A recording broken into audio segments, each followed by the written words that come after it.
Okay, so for my first post, when talking about which ones of these assisted reproductive technologies was the most puzzling or difficult for me to decide on, there weren't many because I feel like I have very traditional views and they're very strong, and I've kind of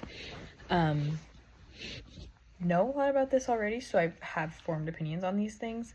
But that goes to say I do struggle with IVF quite a bit because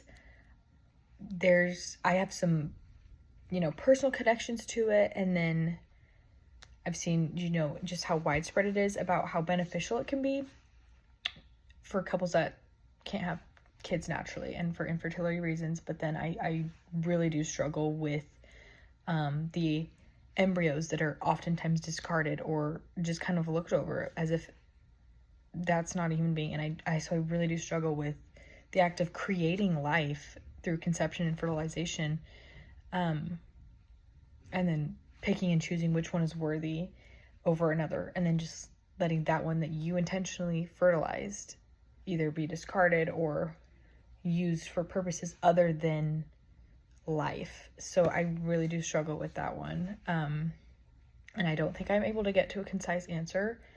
I think if I were to offer it in a clinic of mine, it would be severely monitored and severely restricted and very dependent on circumstances. It wouldn't be like anybody can do IVF and you can fertilize as many embryos as you want. It would be very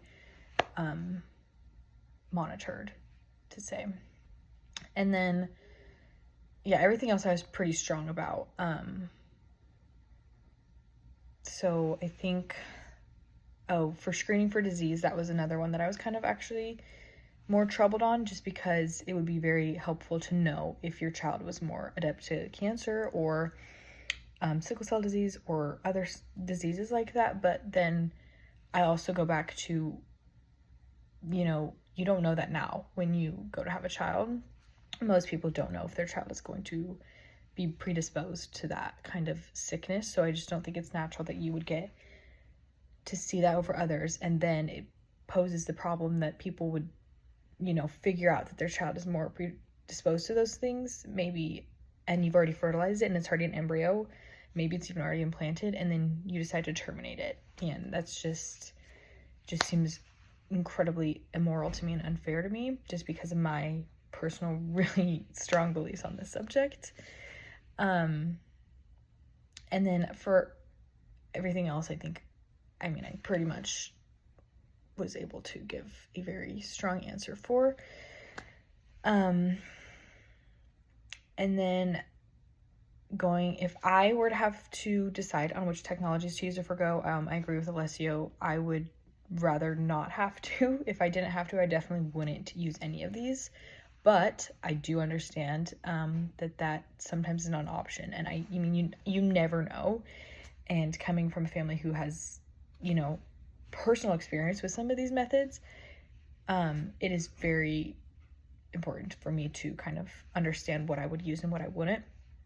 So I think I would just mainly forego the ones that are selective and very,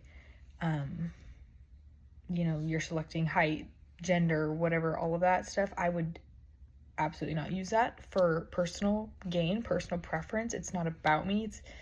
It's about a new life that I have the privilege of raising. So it's not something that, I would want to do for my own personal benefit. That's not the case.